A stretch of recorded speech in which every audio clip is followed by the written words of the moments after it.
Present guard regiment পিজিআরের ৫১তম প্রতিষ্ঠা বার্ষিকী অনুষ্ঠানে উপস্থিত প্রতিরক্ষা বিষয়ক উপদেষ্টা, সেনাবাহিনী, বিমান বাহিনী প্রধানগণ এবং সহকারী নৌবাহিনী প্রধান, ঊর্ধ্বতন সামরিক অসামরিক কর্মকর্তাবৃন্দ, পিজিআরের গার্ড রেজিমেন্টের কমান্ডার এবং সদস্যবৃন্দ এবং উপস্থিত সুধীবৃন্দ, আসসালামু আলাইকুম। প্রেজেন্ট গার্ড রেজিমেন্ট পিজিআরের ৫১তম প্রতিষ্ঠা বার্ষিকীর এই দিনে আমি পিজিআরের সকল সাবেক এবং বর্তমান কর্মরত সকল কর্মকর্তা এবং সদস্যদেরকে আন্তরিক অভিনন্দন জানাই। নিশ্চিদ্র নিরাপত্তা গার্ডসের লক্ষ্য এই মন্ত্রে উজ্জীবিত হয়ে আপনারা সর্বদা আন্তরিকতা, পেশাগত দক্ষতা, কর্তব্যনিষ্ঠা, সাহস এবং দেশপ্রেমের শপথে বলীয়ান হয়ে দায়িত্ব পালন করে চলেছেন এবং করছেন। পিজিআরের প্রতিষ্ঠা বার্ষিকীর এই দিনে আমার জীবনের সবচেয়ে শোকাবহ এবং হৃদয় বিদারক ঘটনা আমার পিতা, বাংলাদেশের স্বাধীনতার ঘোষক প্রেসিডেন্ট জিয়াউর রহমানের শাহাদাতের কথা মনে পড়ছে। ১৯৮১ সালের ৩০শে মে চট্টগ্রাম সার্কিট হাউসে প্রেসিডেন্ট জিয়াউর রহমানের শাহাদাত বরণের সময় কর্তব্য পালনরত পিজিআরের কয়েকজন সদস্য শহীদ হয়েছিলেন। আজকের এই দিনে আমি পিজিআরের সেই সকল শহীদদের গভীর শ্রদ্ধার সঙ্গে স্মরণ করছি। আল্লাহর দরবারে তাদের মাগফিরাত কামনা করছি। দায়িত্ব পালনের সময় তাদের নির্মম মৃত্যুর মাধ্যমে রাষ্ট্র সরকার প্রধানের নিরাপত্তার প্রতি অটল আনুগত্য, কর্তব্যপরায়ণতা এবং জীবন উৎসর্গের যে চূড়ান্ত দৃষ্টান্ত স্থাপিত হয়েছে, এটি অবশ্যই পিজিআরের সদস্যদের জন্য একটি দৃষ্টান্ত হয়ে থাকবে। উপস্থিত গার্ডস অফিসার, জেসিও ও সৈনিকবৃন্দ, মহামান্য রাষ্ট্রপতি এবং রাষ্ট্রের গুরুত্বপূর্ণ ব্যক্তির নিরাপত্তায় ১৯৭৫ সালের এই দিনে প্রথমে রাষ্ট্রপতির দেহরক্ষী ইউনিট নামে একটি নতুন রেজিমেন্ট আত্মপ্রকাশ করেছিল। পরবর্তীতে তৎকালীন সেনাবাহিনী প্রধান মেজর জেনারেল জিয়াউর রহমান ১৯৭৫ সালের ১৯শে সেপ্টেম্বর রাষ্ট্রপতির দেহরক্ষী ইউনিটকে প্রেসিডেন্ট গার্ড রেজিমেন্ট হিসেবে অবহিত করেন। এই নতুন নামকরণ রেজিমেন্টের কার্যক্রমকে আরও আত্মপ্রত্যয়ী এবং গতিশীল করতে ইতিবাচক ভূমিকা রেখেছে। প্রেসিডেন্ট গার্ড রেজিমেন্ট পিজিআর প্রতিষ্ঠার ইতিহাসে মেজর জেনারেল জিয়াউর রহমান একটি অবিস্মরণীয় এবং অনুপ্রেরণামূলক নাম। উপস্থিত সুধীবৃন্দ, আমার বাবা মা দুজনেই বিভিন্ন সময় বিভিন্ন মেয়াদে আল্লাহর রহমতে রাষ্ট্র এবং সরকার পরিচালনার দায়িত্ব থাকায় সঙ্গত কারণেই পিজিআরের কার্যক্রমের সঙ্গে আমি ছোটবেলা থেকেই পরিচিত। পিজিআরের কাজটি অবশ্যই চ্যালেঞ্জিং, কারণ রাষ্ট্রঘোষিত অতি গুরুত্বপূর্ণ ব্যক্তিবর্গের নিরাপত্তা প্রদানের পাশাপাশি রাষ্ট্রীয় বিভিন্ন আনুষ্ঠানিকতার দায়িত্ব পালন করাও আপনাদের অন্যতম কর্তব্য। এই দায়িত্ব পালন করতে গিয়ে আপনাদেরকে নানা রকমের পরিস্থিতির সম্মুখীন হতে হয়। এইসব দায়িত্ব পালনের ক্ষেত্রে আপনাদের বিশ্বস্ততা, দায়িত্ববোধ এবং কর্তব্যপরায়ণতার বৈশিষ্ট্য আপনাদেরকে নিঃসন্দেহে একটি সুশৃঙ্খল বাহিনী হিসাবে পরিচিত করেছে। সম্মানিত সকল সুধীবৃন্দ,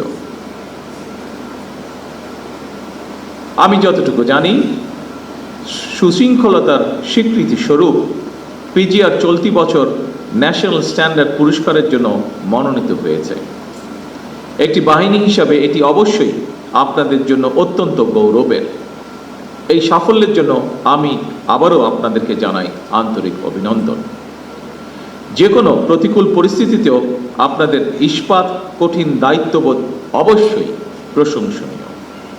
আমি জানি বাংলাদেশ সেনাবাহিনী হতে বিশেষভাবে নির্বাচিত এবং প্রশিক্ষিত সদস্যগণই এই রেজিমেন্টের দায়িত্ব পালনের জন্য যথানিয়মে নির্বাচিত হয়ে থাকেন। অর্থাৎ প্রেসিডেন্ট গার্ড রেজিমেন্ট সেনাবাহিনীর অধীনেই একটি বিশেষায়িত প্রতিষ্ঠান। সুতরাং পেশাদারিত্ব, আনুগত্য এবং শৃঙ্খলার সমন্বয়ে পিজিআর সদস্যগণ নিজেদের উপর অর্পিত দায়িত্ব যথারীতি পালন করবেন, এটি বিধিবদ্ধ নিয়ম। আপনাদের কার্যক্রমের মাধ্যমেই পিজিআরের দক্ষতা এবং একনিষ্ঠতা ফুটে উঠবে, এটি আমরা সকলে প্রত্যাশা করি। পিজিআর সদস্যগণ, আপনারা যেহেতু সবাই সেনাবাহিনীর বিভিন্ন পর্যায়ের কর্মকর্তা এবং সদস্য, ফলে আপনারাও সবাই বিশেষভাবে প্রশিক্ষিত, যা আপনাদের এই রেজিমেন্টকে আরও দক্ষ, আত্মবিশ্বাসী এবং গৌরবান্বিত করেছে বলে আমি দৃঢ়ভাবে বিশ্বাস করি। একটি দেশের সশস্ত্র বাহিনী দেশ এবং জনগণের সাহস এবং গৌরবের প্রতীক। 1971 সালের মহান মুক্তিযুদ্ধে সশস্ত্র বাহিনীর সাহসী ভূমিকা সেনাবাহিনীকে বাংলাদেশের গৌরবময় ইতিহাসের সঙ্গে অবিচ্ছিন্ন এবং অঙ্গাঙ্গিভাবে জড়িয়ে ফেলেছে। উপস্থিত গার্ডস সদস্যবৃন্দ, যে কোনো বাহিনীর সামনে প্রচলিত চ্যালেঞ্জের বাইরেও বর্তমানে আর্থসামাজিক, ভূ রাজনৈতিক পরিস্থিতি এবং তথ্য প্রযুক্তির অবাধ বিকাশের ফলে বহুমাত্রিক নিরাপত্তা চ্যালেঞ্জ তৈরি হয়েছে। সাইবার যুদ্ধ, ইলেকট্রনিক ওয়ারফেয়ার, ড্রোন যুদ্ধ কিংবা তথ্য যুদ্ধ, এইসব নতুন নতুন ক্ষেত্রগুলো কোনোভাবেই উপেক্ষা করার সুযোগ নেই। এইসব বহুমাত্রিক চ্যালেঞ্জ মোকাবেলায় শুধুমাত্র পিজিআরই নয়, প্রতিটি বাহিনীকেই আধুনিক এবং সময়োপযোগী প্রশিক্ষণের মাধ্যমে নিজেদেরকে সার্বক্ষণিক প্রস্তুত রাখা অত্যন্ত জরুরি। একটি বিশেষায়িত বাহিনী হিসাবে সাহস, দক্ষতা, কৌশল এবং সার্বধানিক প্রযুক্তিতে পিজিআরের পিছিয়ে থাকার কোনোই সুযোগ নেই। আমি কিছুদিন আগে এসএসএফ এর প্রতিষ্ঠাবার্ষিকীর অনুষ্ঠানে আমার একটি উপলব্ধির কথা শেয়ার করেছিলাম। যেহেতু আপনারাও রাষ্ট্র এবং সরকার প্রধানের নিরাপত্তায় নিয়োজিত, সেহেতু আপনাদের জন্য কথাটি প্রযোজ্য বলে আমি মনে করি এবং আজকেও আমি একই কথাটি আপনাদের সাথেও শেয়ার করতে চাইছি।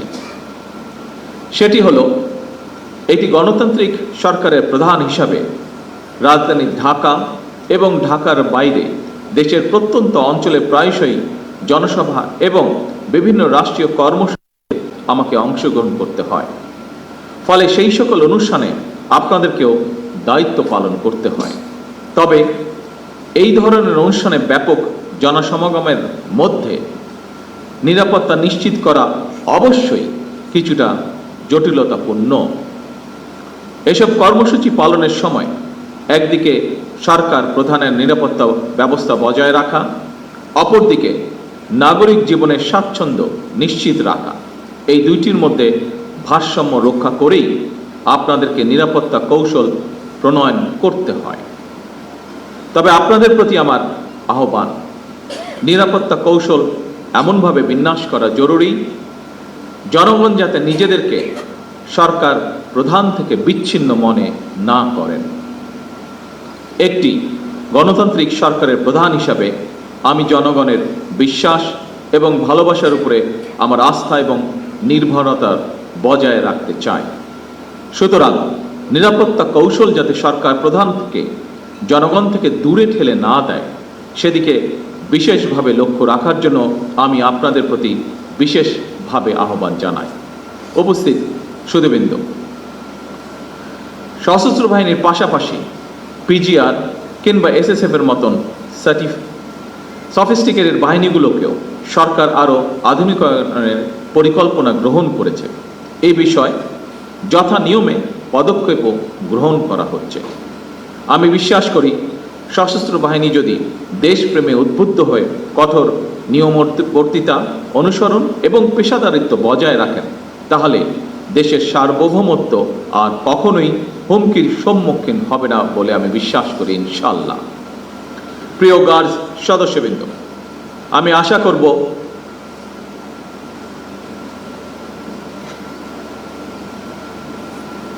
পিজিআর এর মতন বিশেষায়িত বাহিনীর সর্বোচ্চ সফলতার জন্য আধুনিক নিরাপত্তা কৌশল এবং প্রযুক্তিগত দক্ষতা অর্জনের পাশাপাশি প্রতিটি সদস্যের সাহস, সততা, বিশ্বস্ততা, সর্বোচ্চ পেশাদারিত্ব, নিয়মবর্তিতা এবং সর্বোপরি চেইন অফ কমান্ড অনুসরণ, এই বিষয়গুলো কঠোরভাবে মেনে চলা অপরিহার্য। পরিশেষে পিজিআরের গৌরবময় প্রতিষ্ঠা বার্ষিকের এই দিনে আমি আপনাদের সকলের সুস্বাস্থ্য, মঙ্গল এবং উত্তরোত্তর সমৃদ্ধি কামনা করে আমার বক্তব্য শেষ করছি। আল্লাহ আমাদের সকলের সহায় হন। আল্লাহ হাফেজ। বাংলাদেশ জিন্দাবাদ।